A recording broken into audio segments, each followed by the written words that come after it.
ما سیافان افغانستان کړو یو موټی یو قوت سو خپل خاوره د خپل ځان کړو ټول راشي افغانانو سیافان افغانستان کړو یو موټی یو قوت سو خپل خاوره د خپل ځان کړو یو موټی یو قوت سو خپل خاوره د خپل ځان کړو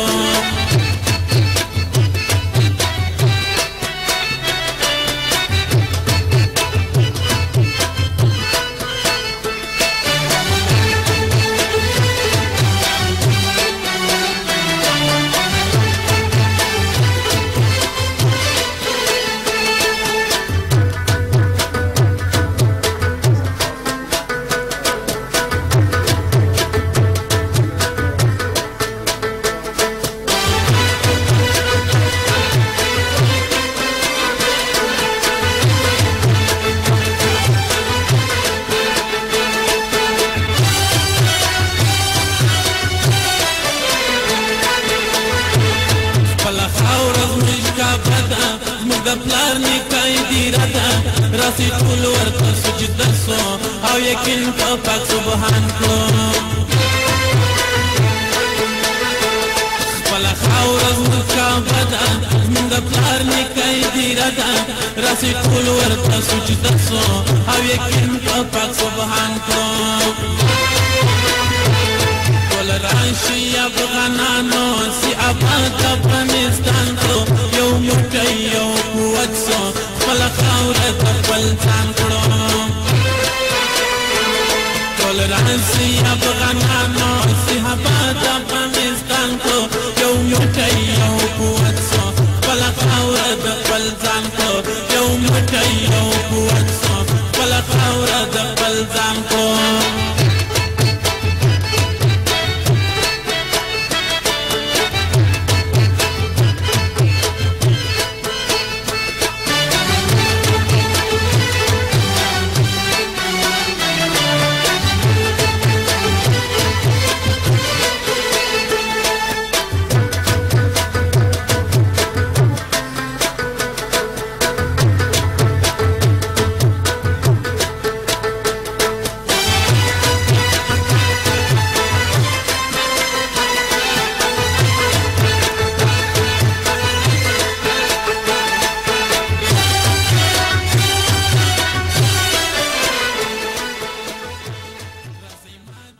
الرحمن الرحیم.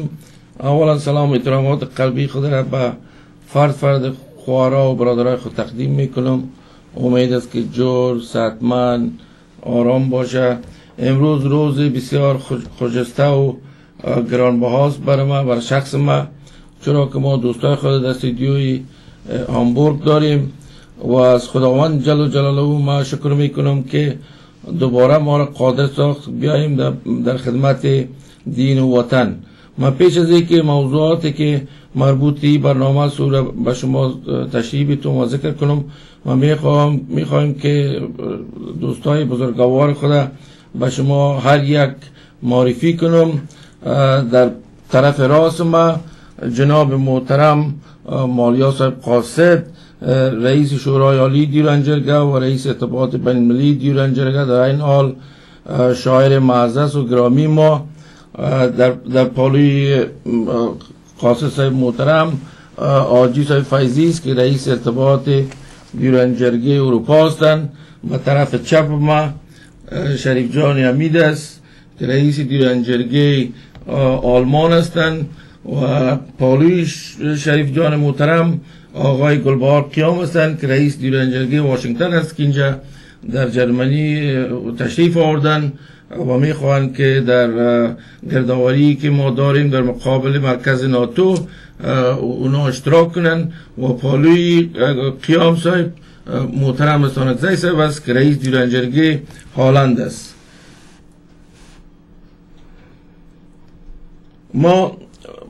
ما بسیار خوش هستیم. باز هم گفتیم که ما یک جا شدیم و تمام ما در خدمت شما حضور داریم. خطاب صاحب گرامی، باز هم این برنامه دوم است که ما از اروپا به اصطلاح پخش میکنم ما باز هم میگم که ما برای شما 100% موافقه میکنم که برادرها و خواهرای عزیز افغان ما از روزی که ما در اروپا آمدیم اینا شفقت و لطف و مرحمت زیادی در حق این جانب کردن. باور میکنین که ما میمان شدیم نان صبح به اصطلاح، نان چاشت، نان شب و برادرها و خواهرای عزیز ما دائم برای دید و بادید به شما آمدن. از این که شما بزرگا، شما عزیزا تشریف آوردین و قدم رنجه کردین نزد ما از فرد شما ما سپاسگزار هستم، ممنون هستم. خداوند جل جلاله شما را خیر بده. شما میفهمین که هدف مرام آمدن ما به اصطلاح همی گردمایی که ما داریم به تاریخ 23 اکتبر از ساعت 1:30 تا 4 بجه. هدف ما همی است و ما میخواهیم که به اطلاع فرد افغانهای عزیز خود برسونیم که این گردمایی ما به اصطلاح برای دفاع از خاک و وطن و وطندارای عزیز ما می باشه. شما لطفاً به این گردمایی ما در مقابل مرکز عمومی ناتو در بلژیم شما اشتراک کنین. پیش از این که موضوعات مربوط خود صحبت کنیم، ما از دولت بلژیم، از مقامات امنیتیش، از مرکز عمومی ناتو، از مقامات امنیتی مرکز عمومی ناتو و از سایر قوای امنیتی دولت بلژیم ما تشکر میکنیم که زمینه را بر ما مساعد کرد تا ما در مقابل مرکز عمومی ناتو بریم و چیزی که مورد ضرورت است، چیزی که منافع ملی مردم افغانستان رو ایجاب میکنه، ما او را با اونا اظهار کنیم. هدف عمده قراره که در 3 سال گذشته شما میفهمین خاکای ما غصب شده، بنادر ما غصب شده، موضوع خط دیورنس. اگر به طور خلاصه میخواهیم که موضوع دیورنس ما تشریح کنم، کسایی که آگاه نیستن که موضوع خط دیورنس چیست. در سال 1893 افغانستان توسط دولت انگلیس به 2 قسمت تقسیم شد و انگلستان برطانوی در او وقت 50% خاکای ما را گرفت و هدف مرام از این بود که چون در 3 جنگ دولت انگلیس توسط افغانای غیور و ماشامت سقوط شکست داده شدن، اونا عقده را دل گرفتن، بس از همین عقده افغانستان به 2 قسمت تبدیل کردن تا که مقاومت و به اصطلاح مجاهده یا مبارزه مردم افغانستان در مقابلشان در هم بشکنه. شما میفهمین که در اون زمان هیچ کسی قادر نبود که دولت انگلیسی برطانوی را در اون زمان شکست بده و ما او را شکست دادیم و این به اصطلاح یک انتقامگیری در مقابل افغانهای ما بوده و فعلا خداوند جل جلاله ما را قادر ساخته که ما به اصطلاح حق خدا بخواهیم، چیزی که مربوط به ماست. و با رفتن هند برطانوی از اون منطقه به اصطلاح خاکهای ما را و بنادر ما را به میراثخوری که به نام پاکستان گذاشت که در سال 1947 پاکستان را تأسیس کرد و از نظر قانونی پاکستان کدام بس حق قانونی نداره بالای جایداد ما یا زمین های ما یا بنادر ما، برازی که از نظر قانونی پاکستان وجود نداشت. به این ترتیب همون موافقتنامه‌ای که انگلیس‌ها با امیر عبدالرحمن خان به اصطلاح امضا کرده بود یا گپ زده بود، قراره که میگن کدام امضای از امیر عبدالرحمن خان در معاهده به اصطلاح موافقتنامه نبوده دیگه. به این ترتیب همین موضوع دیورند لاین مادر تمام پرابلم های ما بین افغانستان و پاکستان شده و اونا میخوان به هر صورت که شوه در قسمت دوباره برگشتاندن خاکای ما هر گونه حیله و نیرنگ استفاده کنه که به این ترتیب در این اواخر امسال و پاسال راکت پرانی های بالای خاک ما کردن، از خاک خود ما بالای خود ما فیر میکنن که اولا عمله اونا را ما شدیداً تقویه میکنیم که اونا حق ندارن که از خاک خود ما بالای خود ما فیر کنن که ما در این مدت ممالک ناتو را، امریکا را و سایر ممالک جهان ما آگاه ساختیم که یک مسلم ماست، پاکستان حق نداره که بالای ما فیر کنه. به این اساس خداوند جل جلاله ما را قادر ساخت که ما از مرکز عمومی ناتو اجازه بگیریم و به اصطلاح خواسته های مردم افغانستان در مقابل ممالک ناتو ما اظهار کنیم. موضوع عمده است که در طول تاریخ نیتو اونا قراری که من خبر دارم کسی اجازه نداشته که بیاید در مقابل مرکز عمومی ناتو به صورت مظاهره دایر کنه. بر صورت باز هم ما از مقامات رسمی ناتو، از مقامات امنیتی دولت بلژیم و از پلیس بلژیم باز هم ما تشکر میکنیم. در برنامه گذشته یک تعداد از برادرای ما به ما تلفن کردند، باز خواسته هایی داشتن، مثلا حالت ریفیجیا. شما این باور داشته باشین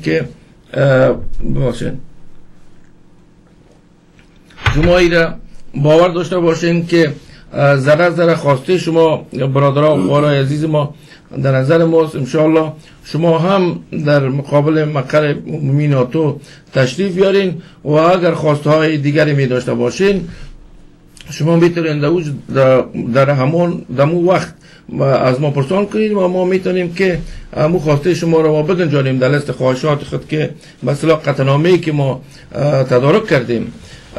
چند موضوع رو به طور خلاصه میخوام صحبت کنم و ما میمونم به اصطلاح مایک به دوستای گرامی کنه صحبتایشان کنه.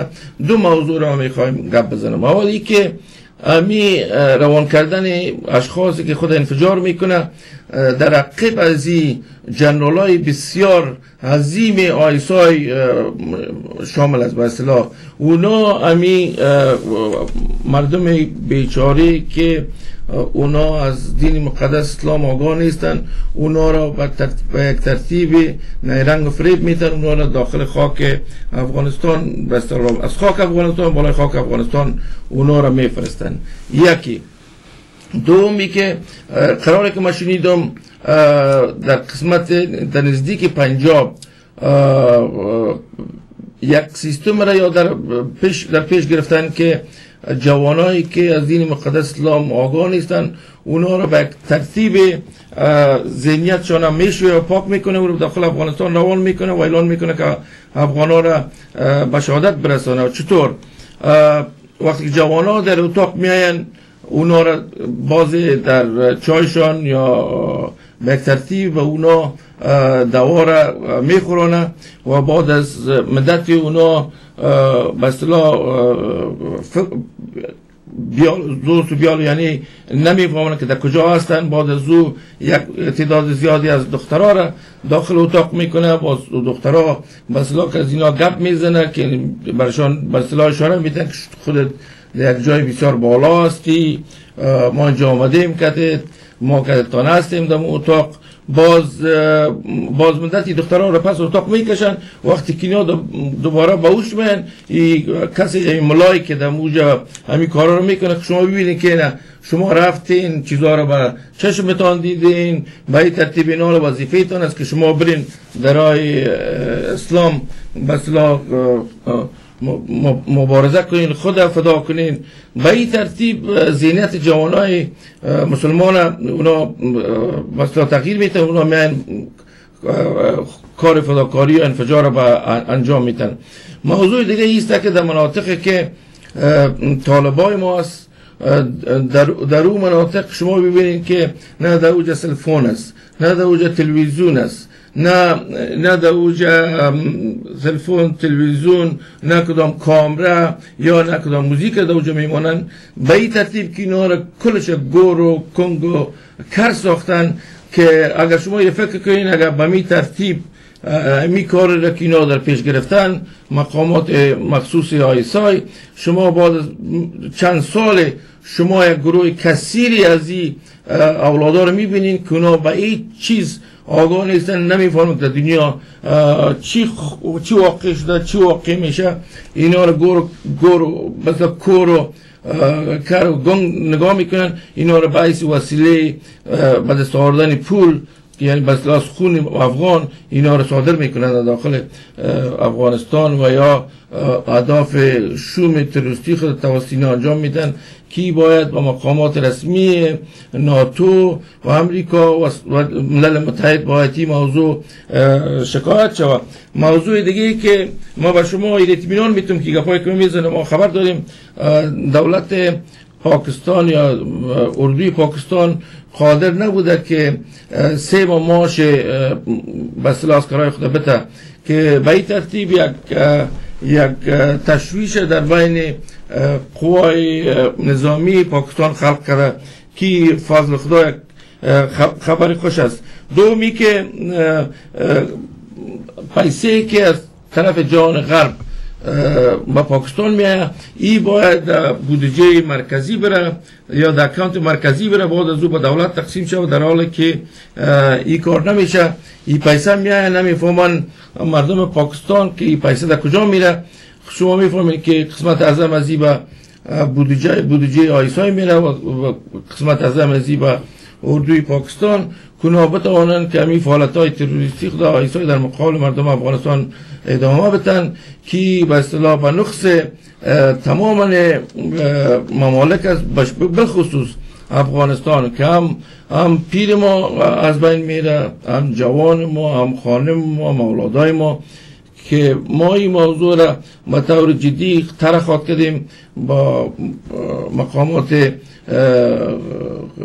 ناتو. بسلا یکی از خواسته های ما خواهد بود که در این مورد اینا بسلا غور کنن.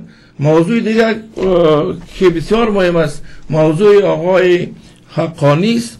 آقای حقانی او قراره که امریکا اعلان کردن که گروه حقانی یک گروه تروریستی است، اما شما ببینید که آقای حقانی در کجا تشریف دارن. آقای حقانی در خود اسلام آباد تشریف داره، در قسمت در پایتخت، در جایی که اردوی نظامی پاکستان است.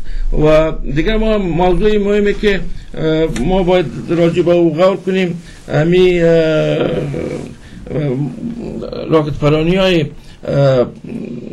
پاکستان بالای افغانستان است که ما وقتی که در مقابل مرکز عمومی ناتو ما جمع شدیم خواهش مایی خواهد بود که یکی که وظیفه ناتو وظیفه امریکاست، چون ما قراردادهای استراتژیک با اونا امضا کردیم، اونا در این قسمت به طور جدی غور و مداخله کنن.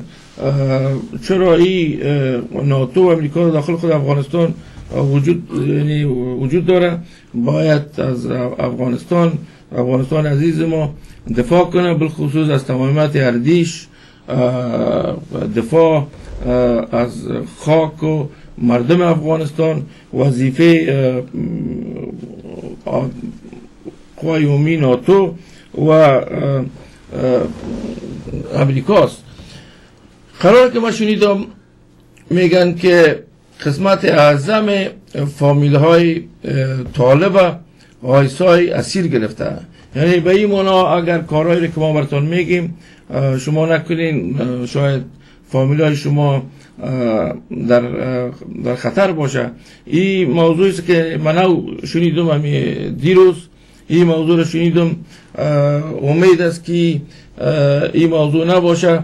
اگر این موضوع باشه ما از برادران طالب خود کسایی که واقعا دلش نمیخواهد که در داخل افغانستان به وطن خود به اصطلاح صدمه ده، به این ترتیب ما ما ایره با مرکز عمومی ناتو و با قوای امریکا به اصطلاح یا دولت امریکا خواست رساندیم اگر این موضوع باشه که با دولت پاکستان این موضوع را مطرح کنه.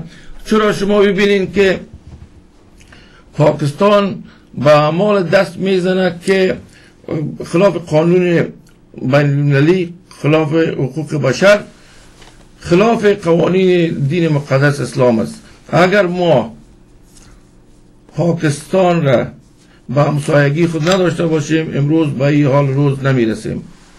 و دیگه ای که یک تعداد کثیری از ایجنت‌های ایسای قراری که ما شنیدیم در داخل افغانستان در بعض شعبات اونا مصروف کار هستند که بر از این موضوع ما توجه جدی دولت افغانستان را مطلوب می سازیم. نشه خدا نخواسته که آهسته آهسته اینا احساس آرامی کنند در داخل خاک افغانستان. اما این باور کنین خواهرها و برادرای عزیز که ما چیزی را که وعده کردیم انشاءالله مبارزه ما دوام خواهد داشت. ما نو مثلا پلان و پیشبرد مثلا نجات افغانستان هستش کار میکنیم و این فعالیت ها دوام دارن. بازم بر شما خواهرها و برادرای عزیز این را میگم که شما بیاین در این گدامایی که داریم در مقابل مرکز ناتو به تاریخ 23 ما این اصرار میکنم که وقتی که ما تلویزیون ها را میبینم کل شما داد و فریاد میکردین که ما باید یک کار کنیم، یک جای مظاهره کنیم، باید صدای ما را جوامع بین‌المللی بشنوه.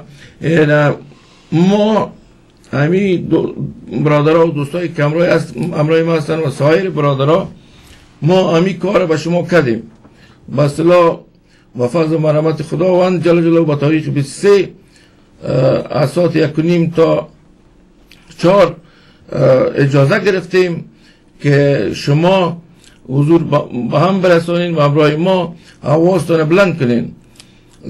این مربوط از این نیست که این کار کی کرده، این قطعا به این ارتباط داری کار کی کرده.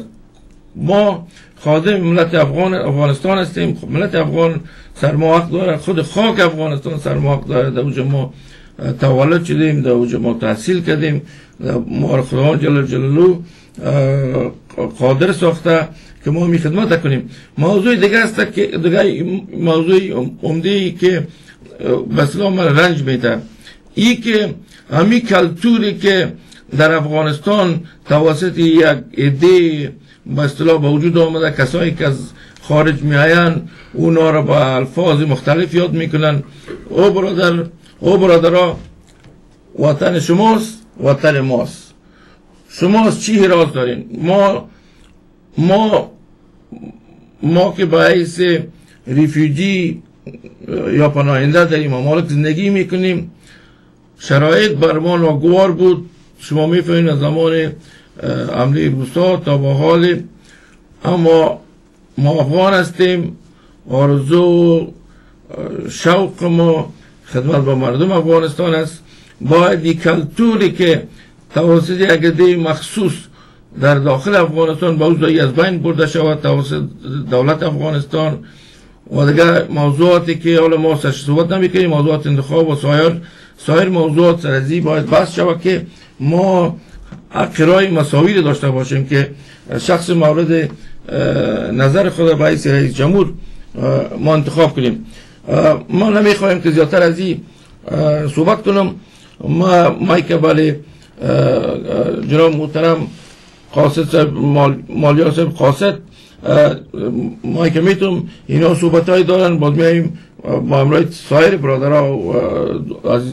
برادرها و دوستای عزیز خود ما که برنامه خود دادیم که هم صحبت کنن. قاصد بفرمایید، ما که شماست. بسم الله الرحمن الرحیم. به بزم عشقبازی عادت پروانه را آموختم ای دل، به بزم عشقبازی عادت پروانه را آموختم ای دل، به هر جا شمع روشن می شود ما شاد می گردیم.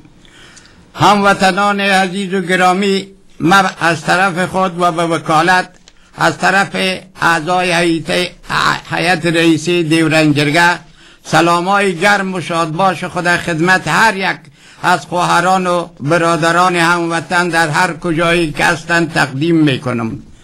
هموطنان عزیز، بسیار خوش هستیم که امروز ما توانستیم میمان خانه‌های شما هموطنان عزیز و مهربان باشیم. ما باز هم یک مرتبه دیگر سلام‌های گرم خدا خدمت اطفال عزیز، خواهران عزیز، برادران عزیز تقدیم میکنیم و باز هم میگم که شاد باش براتان تقدیم میکنم. هموطنان عزیز، سوال پیدا میشه که آیا ما روی چی اساس امروز اینجا گرد هم آمدیم و میخواهیم که در خدمت شما و میمان خانه های شما باشیم. شما میدانید که 180 سال قبل دسیسه بر ملت افغانستان، بر سرزمین افغانستان آغاز یافت که از یک طرف اتحاد شوروی و از طرف دیگه هند برطانوی اینا همدست شدن تا بتانن سرزمین مقدس ما را از هم جدا ساخته و افغانستان کبیری که از دریای آمو تا دریای سند بود ای را به یک افغانستان موجوده مبدل بسازن. شما دیدین که روسیه میخواست که از دریای آمو بگذره و بیایه به طرف هند برطانوی و هندوستان از خوف از این که مبادا روسیه بیایه به طرف هند برطانوی و تمام قدرت ازیره در بین هند برطانوی از بین ببره، لحاظا اینا ما بین خود سازگاری کردن و فیصله چنان شد که روسا از دریای آموی طرف نیاین و ممالک آسیای میانه را هرچی که میکنن اختیارشان از انگلیس به این موافقه داره و روسیه به این موافقه کرد که افغانستان تا جایی که لازم است میتونه انگلستان در تصرف خود بیاره، روس در یک کدام دخالت نمیکنه. مقصد اینا یک حائل پیدا کردن که بین روسیه و هندوستان برطانوی کدام جنگ نشه، لحاظا این منطقه حائل چی بود؟ این سرزمین افغانستان مقدس بود. شما میدونین که ما 180 سال قبل بندر کوادر داشتیم، کشتیرانی داشتیم، در بحر را داشتیم و بالاخره انگلیس ها با دسایسی که داشتن این بندر از پیش ما به نام جدایی خاکهای ما از افغانستان به نام خط سیاه دیورن جدا کردن و این بندر آبی ما را از پیش ما گرفتن که تا به امروز افغانستان عزیز فقط آله دست دو همسایه شده. شما میدونین که استقلال معنای چی؟ یعنی و تمام آزادی داشتن، خود مختار بودن و کلی خانش به دست خودش بودن است. وقتی یک سرزمینی که کلی خانش، یک انسانی که کلی خانش به دست همسایه ها باشه، پس در اینجا استقلال هیچ کدام معنایی نداره. لحاظا هر وقتی که خواست دولت پوشالی پاکستان توسط آیسای خود دروازه را اگه بروی ما بسته کرد، ما نرفته میتونیم و نامده و به این طرف هم اگر ایران دروازه های خود بروی ما بسته کرد، ما نرفته میتونیم نامده. شما همی 1 سال پیشتر دیدین که در حدود 1700 لاری ما را پاکستان در درون خاک خود استاده کرد که تا به امروز میلیاردها دلار خساره به تجار ما رسید. و باز هم ملاحظه کردین که دولت آخوندی ایران 2700 لاری های ما را در خاک ایران مصادره کرد که چی خسارات با ما رسید. لحاظا یک مملکتی که دبر را نداشته باشه و آزادی کامل بر رفت آمد بر جهان نداشته باشه، لحاظا مشکل است که در بین دو همسایه که هر دویش متخاصم است زندگی کنم. خاکای از دست رفته ما مانای ازی بود که فقط بتانن همی بندر کوادر که آویز که افغانستان دو راه داره همی از پیش ما گرفتن. تا زمانی که ما این بندر آبی خود بزست نیاریم، تا زمانی که ما افغانستان کبیر به وجود نیاریم، ملت افغانستان همیشه دستبین و دستنگر ای دو همسایه خواهد بود. ای که امروز اینا با ما راه میتن یا قرارداد میکنن یا این طرف، اینا هر روزه که خواسته باشن اگر افغانستان از گفته‌های از اینا اطاعت کرد خوب، و اگر اطاعت نکرد اینمیست که یگانه قدرت زمینی است که دروازه ها را سر ما بسته میکنه و ما در چوکات داخل افغانستان محبوس میمانیم. لذا این فرض تمام مردم افغانستان است که خاکهای از دست رفته خود به هر طریقی که میشه دوباره به دست بیاریم و یگانه مقطع زمانی که ما میتونیم که حق حقوق خود را به دست بیاریم، همین زمینه را خداوند در این مقطع زمانی برای ما به وجود آورده که امروز 34 مملکت در افغانستان پایگاه نظامی دارند و اینا مجبور هستند که از حق مردم افغانستان نظر به قراردادهای استراتژیکی که کردن اینا دفاع بکنن. ما از تمام ممالکی که در اینجا قرارداد نظامی کرده و از حکومت افغانستان خواهش میکنیم که به نام خداوند و حیث یک انسانهای پاک روی زمین دیگه مردم افغانستان فریب نتین، روی صداقت راستی بیاین. مردم افغانستان مردم راست است، مردم پاک است، مردم صادق هستند. شما باید با این مردم قسم که راست هستند شما هم براستی پیش بیاین. ببینین هموطنان عزیز، میگه اوش اگر باشد کتاب و نقصه‌ای در کار نیست، اوش اگر باشد کتاب و نقصه‌ای در کار نیست، چشم وا کردن زمین تا آسمان فهمیدن است. شما ببینین که امروز افغانستان هموطن عزیز من در چی یک حالت دسیسه و فریبکاری روی کار آورده و حکومت موجودی هم که در افغانستان است این به نام یک حکومت است، حکومتی وجود نداره. تنها حکومت مثل اونمو زمان قبل از امیر عبدالرحمن خان است که حکومت‌های محلی روی کار است و هر والی و هر زمامدار هر چیزی که میکنه اگر وابسته به شخص رئیس جمهور یا به معاونایش باشه هر چی که باشه میکنه. شما ببینین که حکومت امریکا سالانه 2 میلیارد دلار به اداره آیسای، همین سوال خوب فکر کنین، حکومت امریکا سالانه 2 میلیارد دلار به اداره آیسای پاکستان میده. اداره آیسای پاکستانی 2 میلیارد دلار که میگیره یک اندازی از این سر طالبا میده و طالبا را مسلح میسازه. طالب چی میکنه؟ طالب به افغانستان رسال میکنه. طالب در افغانستان هم افغان به قتل میرسانه و هم مساکن امریکایی را به قتل میرسانه. و از طرف دیگه شما ملاحظه کنین که در یک سال در حدود هزارها راکت از طرف دفتر آیسای پاکستان یا حکومت نظامی پاکستان سر مظلوم کنر ما پیر میشه. و از طرف دیگه شما ملاحظه کنین که امریکا با ما قرارداد استراتژیکی نوشته کرده و در یک ماده از او ذکر کرده که اگر کدام مملکت بالای افغانستان تجاوز میکنه ما از حق و حقوق و مردم افغانستان و از استقلال افغانستان دفاع میکنیم.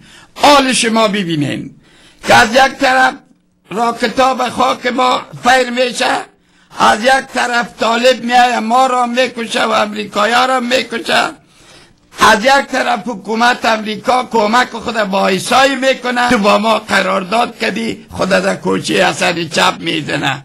اینجاست که یک دسیسه برای افغانستان به وجود آمده و ما باید پیشروی از این دسیسه را بگیریم و ما مردم افغانستان باید قیام کنیم. آنچه حقیق ما نمیگیم که خارجی ها برای از خاک ما، برای از که ما امروز برای پیشرفت وطن خود و موجودیت از اینا یک ضرورت آنی داریم، اما باید حکومت در افغانستان باشه که از این مقطع زمانی استفاده بکنه و اینا را به مو وادار بسازه که تعهدات خود در افغانستان کردن پابند باشن.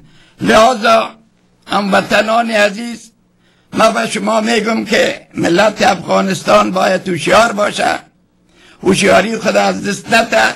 یگانه چیزی که ما را امروز به اهداف ما میرسانه فقط اتحاد، همبستگی، برادری و برابری است.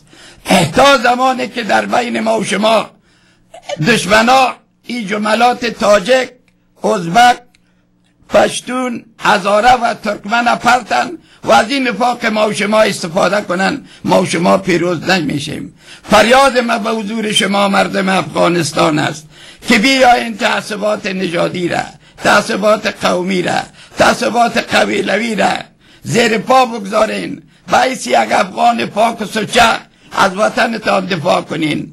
فریاد ما است که بیاین ای ملت افغانستان، کل ما تاجک باشیم، کل ما پشتون باشیم، بیای کل ما هزاره باشیم، بیای کل ما ترکمن باشیم و بالاخره بیای کل ما شیعه باشیم و کل ما سنی باشیم. با یک اتحاد کامل وطن خود نجات بدیم. این وطن ما در جای لب بام خطر قرار داده، ما از بین میریم. جز اتحاد، جز برادری و جز برابری ما شما را نجات نمیده. شما کوشش کنین که این اتحادتانه، این همبستگیتانه همبسته کنین. شما ببینید که امروز ما در اینجا آمدیم تا بتانیم فردا یا فردای دیگه فریاد ملت افغانستان به گوش ناتو و جهان برسانیم. و این تلاش ما است که از طرف حکومت ما، دولت ما وقتی که آقای کرده در ملل متحد میره، اقلا یک فریاد در ملل متحد نمیکشه که هزارها راکت از طرف پاکستان سر ما فیر میشه. و نماینده ما آقایی که در ملل متحد شیشته به حیث نماینده ملل متحد یک پیشنهاد به ملل متحد نمی کنه که سرزمین ما راکت باران از بنام خدا از حق ملت مظلوم افغانستان دفاع کنین. شما ببینین که ملت در یک چارایی مانده و هیچ کسی نیست که فریاد از این را بشنوه، از حکومت مرکزی خودش تا قراردادایی که ما استراتژیکی با خارجی ها کردیم. لحاظا اینمی اتحاد همبستگی ما همه را وادار می سازه که به سوی ما بیایه، از ما و شما کمک بخواهه و این ملت حق و حقوق خود بگیره. لحاظا ما گفتنی های خود در زمین جا بس میکنم. در آینده شما میتونین که هرچی سوالاتی که داشته باشین آزادانه از بنده بنمایین و جوابات شما را با کمال پیشانی واز و خوشرویی با عرض مجدد با شما خوارا و برادرای که تشریح کنم، همی راکت پرانی های پاکستان بالای کنر اولایت دومی که از رای کنرها اینا میتونن که بسلا با ثبت شمال هم خطوط را وصل کنن، چنان که اینا میکردن در زمان حمله روسها. و در این حال شما آگاه هستین که آیسای پاکستان از نظر جنگ روانی اونا بسیار زیاد ماهر هستند. به این ترتیب شما خوارا برادرای گل شما در خاطر داشته باشین که دولت پنجابی آیسای انشاءالله در حال سقوط است و ما کوشش داریم که کمک های مالی که از طرف دولت انگلستان، عربستان سعودی و امریکا و آیسای پاکستان می شود، ما او را به اصطلاح بالای دولت پاکستان او را ما قطع کنیم. و در این حال نقاط مهم و برجسته که جناب محترم قاصد صاحب ذکر کردن ما با او را تایید میکنم و نقاطی بود که ایات سیاسی افغانستان و ایات اجتماعی افغانستان به اصطلاح برای ایات سیاسی و اجتماعی و اقتصادی افغانستان بسیار نقاط مهم بود. هدف عمده است که در شرایط فعلی قراری که ما در 3 سال گذشته صحبت کردیم، ما صادقانه و باعث یک افغان صادق تمام اموری که مربوط به حیات مردم افغانستان صادقانه پیش خود برده میشه و هر جزئیاتی و هر نقاطی که مربوط به شما، مربوط به ملت افغانستان باشه، ما او را به توجه شما خاطر رساندیم. ما میخواهیم که فعلا همراه برادر بزرگوار ما شریف حمید که رئیس دیرانجرگه جرمنی است و در طول 2-3 سال گذشته به اصطلاح بسیار زحمات زیاد را کشیدن، بسیار زحمات زیاد را کشیدن، خصوصا اینا از بودجه خود به اصطلاح یک چند تعمیر برای دیرانجرگه تخصیص دادن و خوارا و برادرای عزیز ما که در جرمنی عضو دیرانجرگه هستن، اینا با تعمیر جناب محترم شریف حمید تشریف میبرن، ملاقات‌های خود میکنن که به این ترتیب ما تانستیم که در این مدت 2 سال بسیار زیاد پیشرفت کردیم. حال ما که به شما میتونیم شریف جان به طور خلاصه چیزی که میخواین بگوین، باز انشاءالله نظریات شما را پسندتر هم میشنویم. بفرمایید. تشکر از شما، لطف میکنم. بسم الله الرحمن الرحیم. اولتر از همه احترامات خود خدمت شما و وطنان عزیز چی در داخل و چی در خارج تشریف دارید تقدیم دارم. این جانب محمد شریف حمید مسئول دیرانجرگه جرمنی افتخار میکنم که با دوستان دیرانجرگه حضور شما تشریف داریم و دیرانجرگه توانسته به سویه جهانی موقف خود را اخذ کند و تا به جای به کمک خداوند توانسته که مظاهرات را در مقابل مرکز عمومی ناتو دایر نماید. البته در بروکسل به تاریخ 23 اکتبر 2012 برپا میشه. مظاهره از ساعت 1:30 تا 4 ادامه دارد و از تمام هموطنان خواهشمندم تا ما را همراهی نمایند و از محترم آقای صدیق متین مؤسس دیرانجرگه تشکر میکنیم که این دعای ملی را که آرزوی مردم افغانستان است زنده نگه داشته و من هم به نوبه خود از آقای قاصد مالیار چیزهایی را که به حساب اظهار کردن نظر کل ما افغان است و البته امیدم است کل افغان ها دورم دیگر جمع شوند و یک افغانستان بزرگ بسازند. فقط اتفاق اتحاد میتونه اما چیزها را برآورده. از شما تشکر. بسیار بسیار زیاد تشکر. شما بسیار لطف مرحمت کردین. حمید صاحب، ما گفته های حمید صاحب تایید میکنم.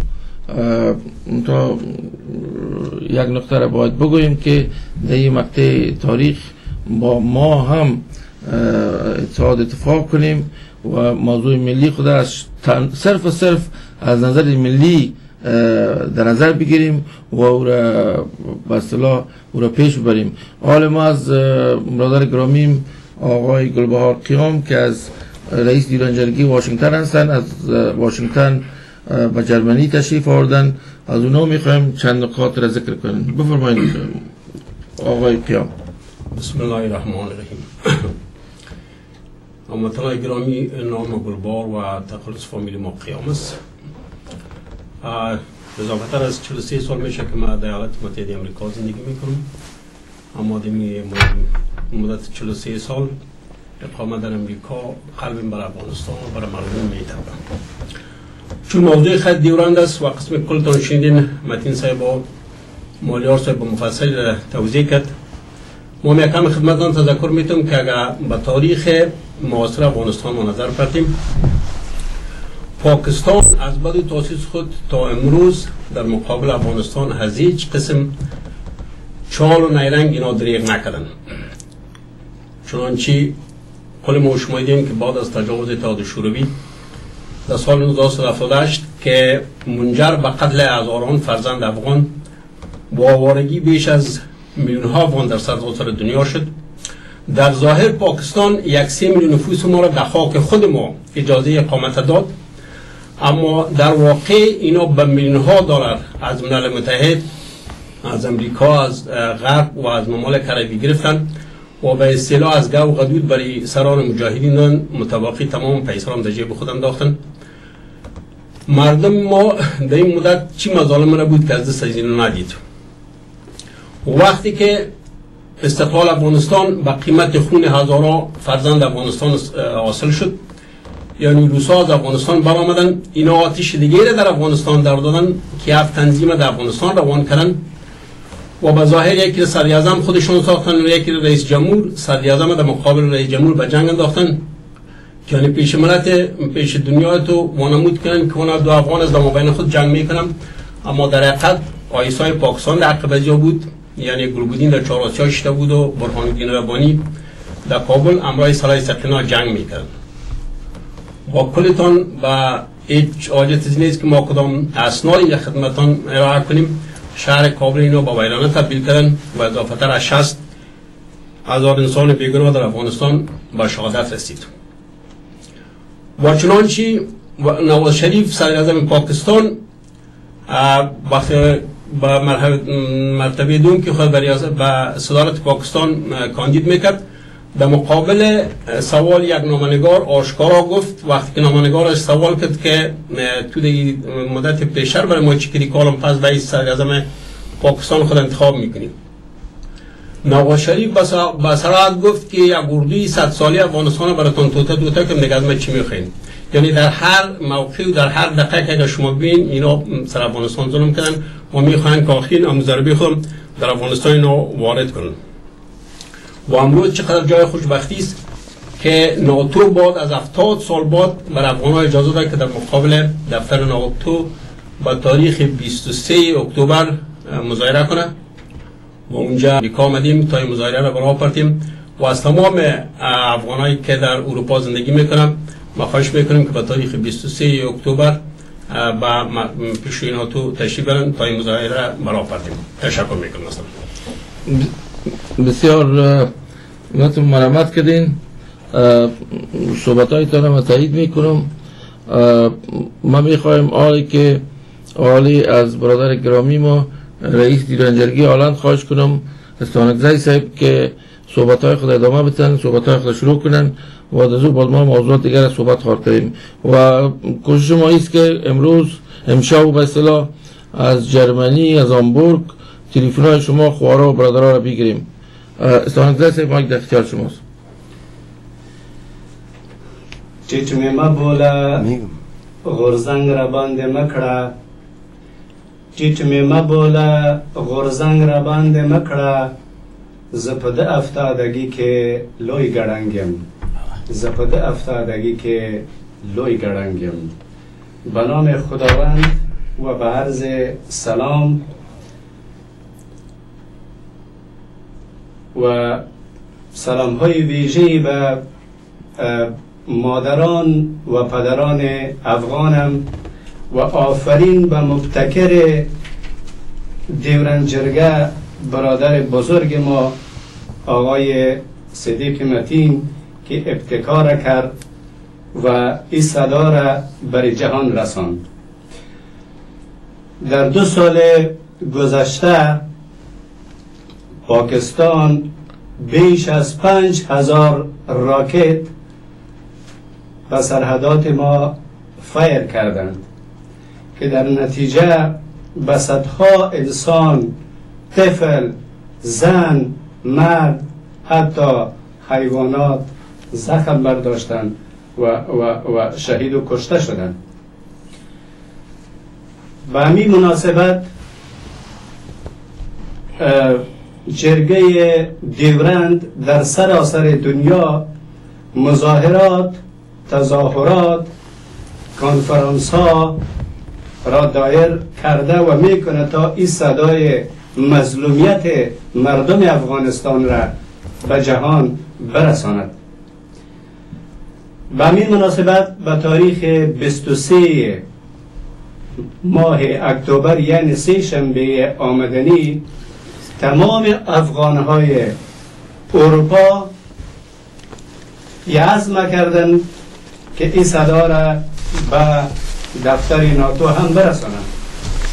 ما به هزارها و صدها تلفن‌ها و رابطه داریم که مردم افغانستان که در هر کشور اروپایی زندگی میکنند با ما در ارتباط هستند که در این مظاهره بسیار بزرگ و ملی اشتراک خواد کردند و صدای بر حق خود را برای دنیا خواد رساند. زه په حیث د حالت دورین د جرګې په حیث د ټولو ورونو بالخصوص له خویندو نه دا هیله کوم او امید لرم چې د خپل ملي مسؤلیت ادا کړي او د افغانستان د بحران اصل مشکل درک کړي چې هغه چیرته ده. نو په دې مناسبت باندې زه د ټولو خویندو ورونو نه دا هیله کوم چې په دې ورځ باندې په جوش و خروش سره او په ملي احساس سره د خپلو نورو ورونو او خویندو په ترڅنګ دغه ورځ له موږ سره یو ځای په مخ بوځي. لا تر اوسه مغزه په قرار نه دی، لا تر اوسه مغزه په قرار نه دی، چا چې ما سره سر جنگولی، چا چې ما سره سر جنگولی.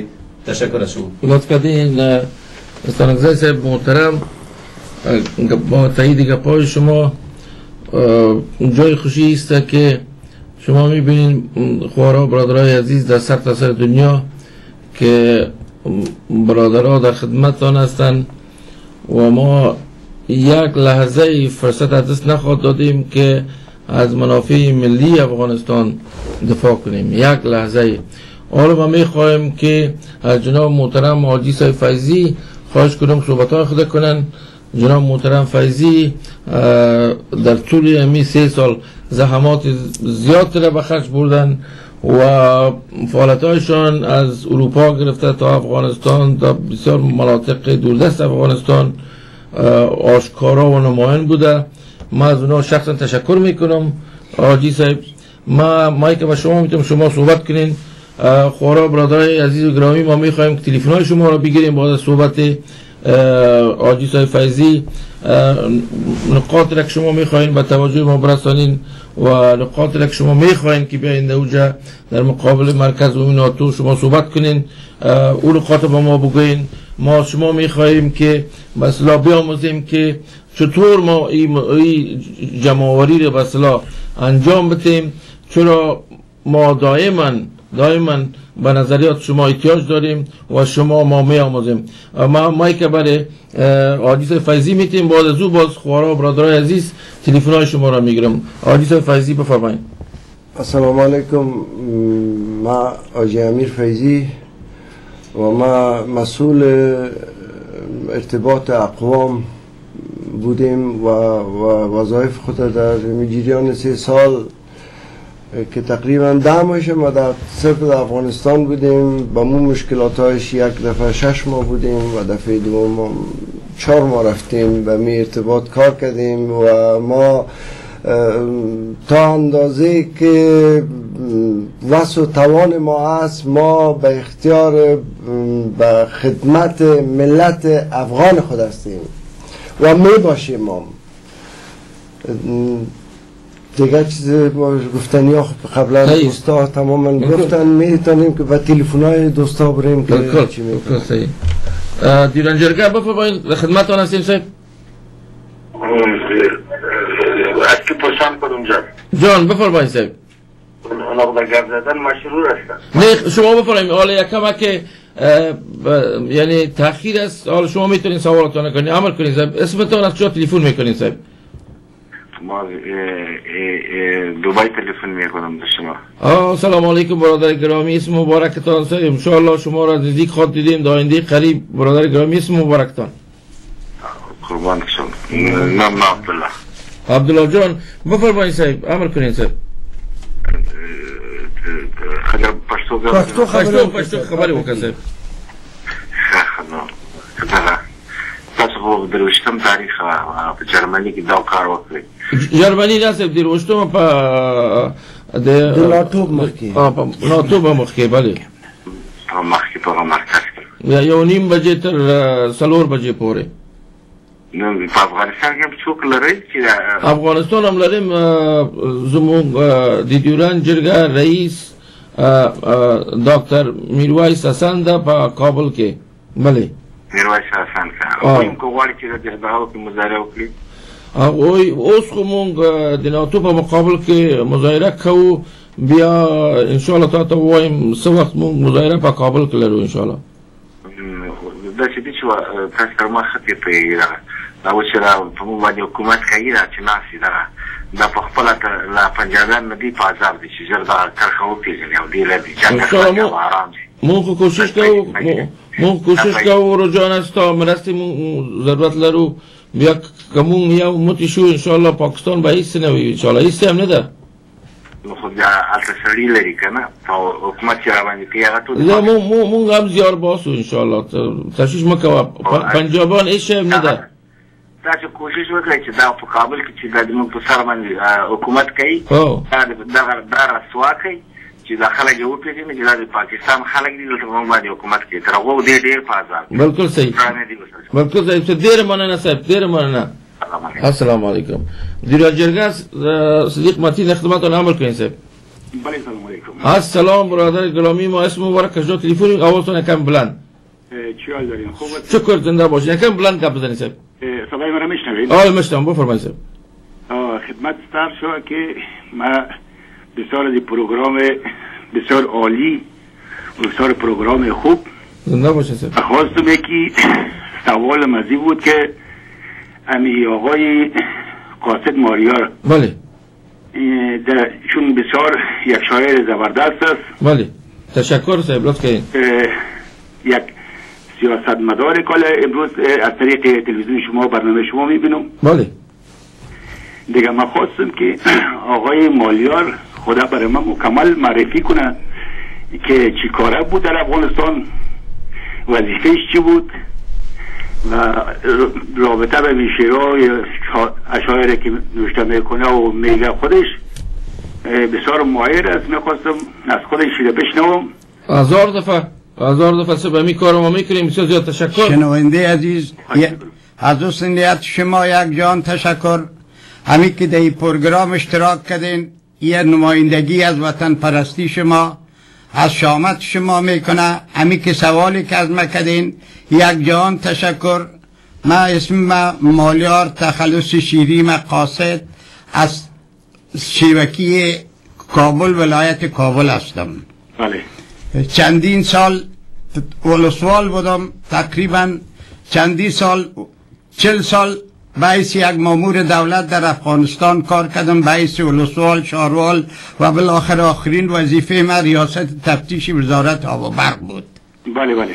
شاعری را شما میفهمین که وقتی که انسان از وطن خود بیگانه میشه و سوز و درد وطنهای خود میبینه، لحاظا بر ازی به اساسی همی سوز و درد الهام وطنش یک الهام پیدا میشه و او همی عقده و درد خود در این عالم مهاجرت که هیچ کس فریاد از او را نمیشنوه بجز از این که از امی رای شعر، از امی رای مضامین، از امی رای گفته ها مردم خود برسانه، فریاد خود به مردم خود برسانه، دیگر راه نداره.